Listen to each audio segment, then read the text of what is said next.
everyone, and welcome back to the channel. So in this video, I'm going to take you through the way that I actually buy stocks and add them to my portfolio.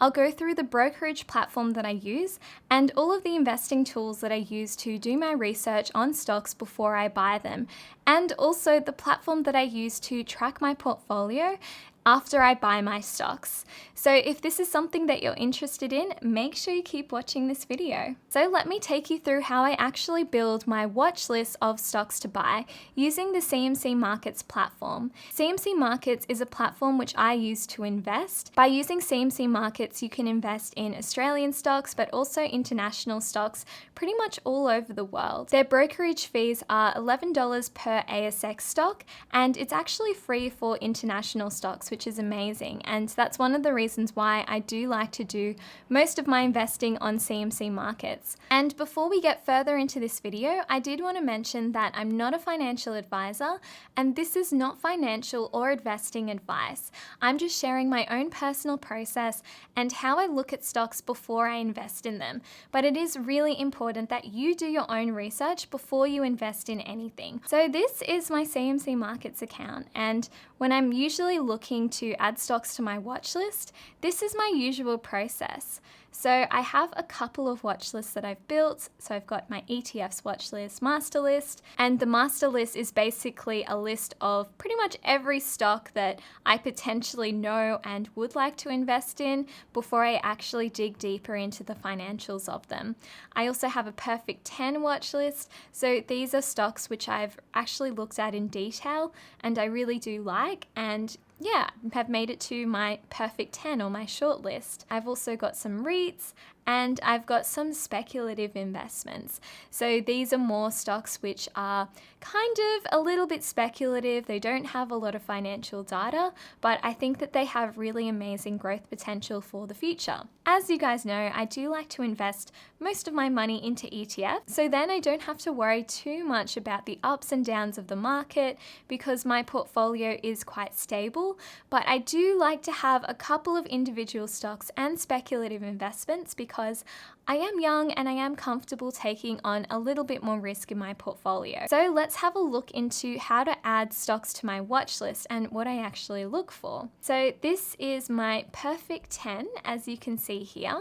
And if we have a look into each of these stocks individually, I'll show you how I kind of do some preliminary research into these stocks. So let's have a look at Apple, for example. So on CMC Markets, we can see a bit of a description of the company, the valuation rating, whether it's overvalued or undervalued, depending on what different analysts think, and also the fair value estimate. The one that I really like in CMC Markets is this Morningstar report. I really like using these Morningstar reports because I feel like it just gives you a very quick overview and snapshot of the full financial position of a business without having to go into heaps and heaps of data. So some of the key things that I do like to look at in businesses before I invest in them is things like the revenue. So as you can see here, the revenue for Apple has been going up year on year and year on year. Another thing which I like to look at is the free cash flow. Free cash flow is something else that I like to look at. It is a good sign to me because I know that if they do come across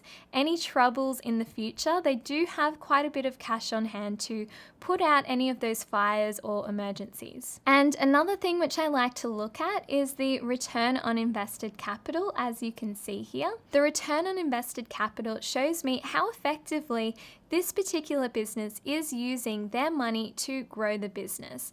And I do like this number to be above 10%, but as you can see for Apple, it's very outstanding. So it goes from 20% up to 40%, which is a really, really good sign. But just because a business has really, really great numbers doesn't mean that I'm going to invest in them straight away. And the reason why is because sometimes you can invest in really great high quality businesses, but at the wrong price point. And if you invest in them at the wrong price point, then they can still turn out to be a bad investment. An example which I really like to use is Microsoft. As we all know, Microsoft is a business which has really dominated the tech scene over the past couple of years.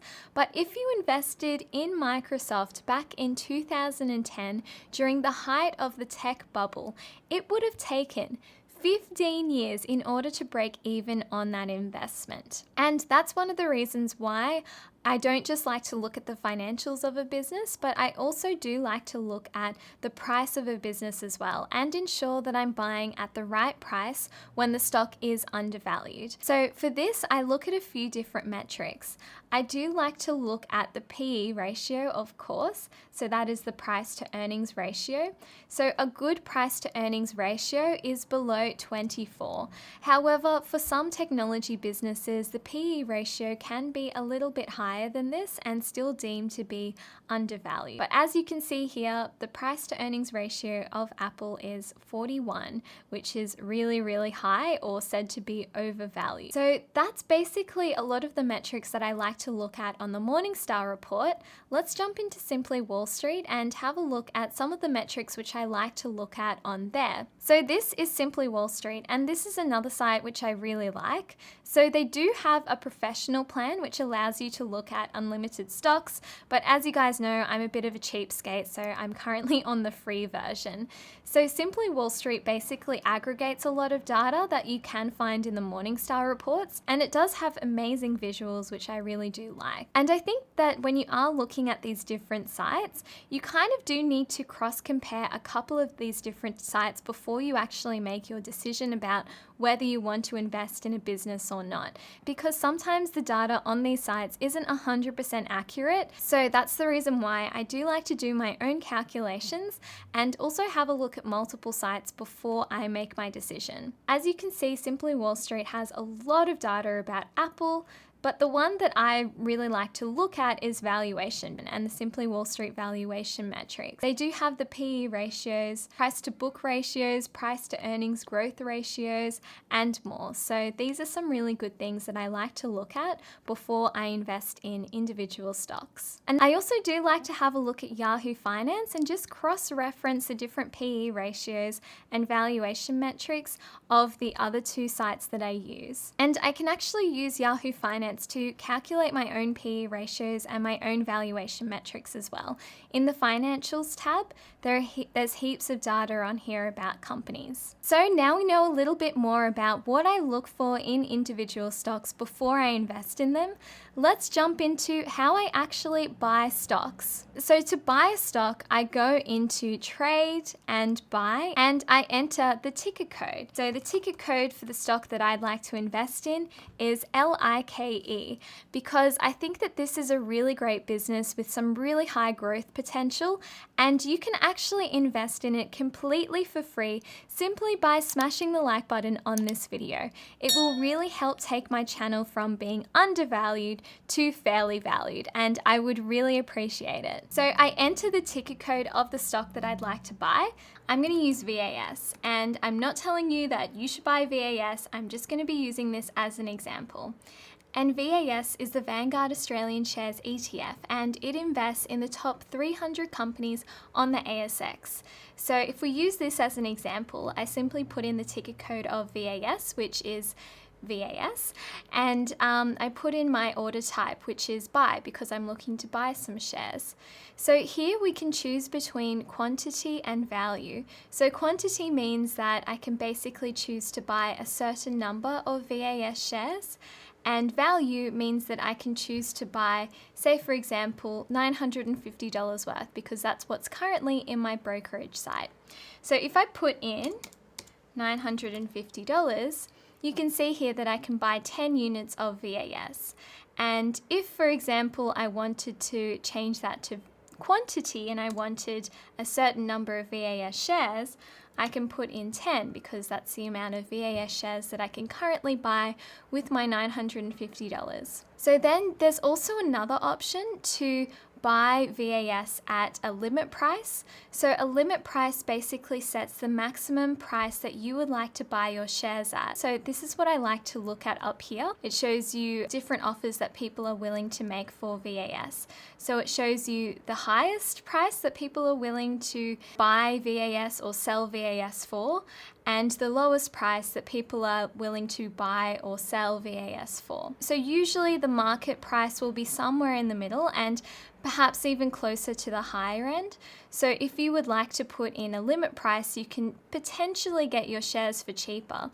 But then there is also a risk when you are using a limit price that the order may not go through because perhaps there won't be any sellers in the market that are willing to sell VAS for the price that you've put in your limit price. That's one of the reasons why I do like to do it at market value, because then I'm pretty sure that my order is going to go through. And once you're happy with your order, you simply enter your PIN number and you place your order. So that's how I place orders using CMC markets. And once I've placed that trade, it goes into my open orders, which I'll just show you here. And once the order is fulfilled, it will go into my order history. And this is pretty common, especially if you are investing in a different market to the stock that you're investing in. So for example, me investing in Australia, the US market hasn't opened yet, so it might sit in my open orders for a while. Let's jump into how I actually track my portfolio and see how it's performing.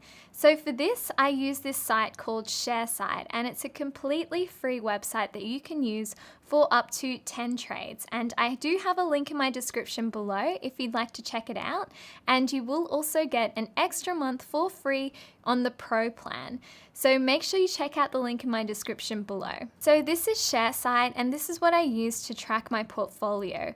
And every time I make a trade using my CMC Markets account, it gets automatically lodged into Sharesight because they do have a direct integration with Sharesight, and a lot of other brokerage sites do. And the reason why I do like to use Sharesight opposed to just using my average portfolio tracker is because I do have a couple of different brokerage sites. So I have CMC Markets, and I also have Stake, and I also have a bit of crypto as well. And it is difficult to get all of these different brokers in the one place. And that's one of the reasons why I like to use Sharesight, so I can see my full stock market portfolio and financial position. So as you can see here, I've got my crypto, I've also got some individual stocks that I've bought, and just some ordinary shares and ETFs that I've bought. And I can also put in a benchmark, so I can bench myself against an index fund, which in this case I'm using VAS. And I also really like how I'm able to see how my portfolio is performing over time, and just to really see it grow with time as well. And if your brokerage site doesn't connect with Sharesight, you can also put in manual trades. And that's what I've done with my crypto investments. So Sharesight and CoinSpot, which is the site that I use to buy crypto, didn't actually have an automatic integration.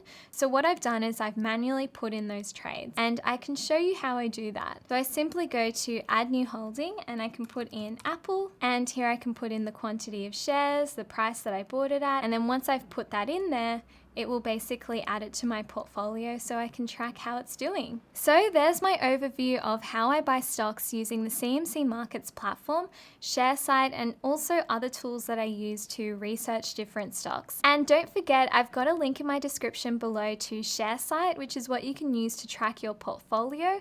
And I've also got a link in my description to Stake, which is an app that I use from Australia to buy US stocks. And if you're in the US, you can also use Webull. I've got a link in my description below, and if you sign up using my link, you'll get 4 free stocks. I hope you enjoyed this video and found it useful. If you did like this video, make sure you smash the like button and subscribe button and the notification bell so you don't miss out on any future videos. I'll see you in the next video. Bye! And if you'd like to see more videos, I've got some links to some videos here, so make sure you click the links and click through to another video.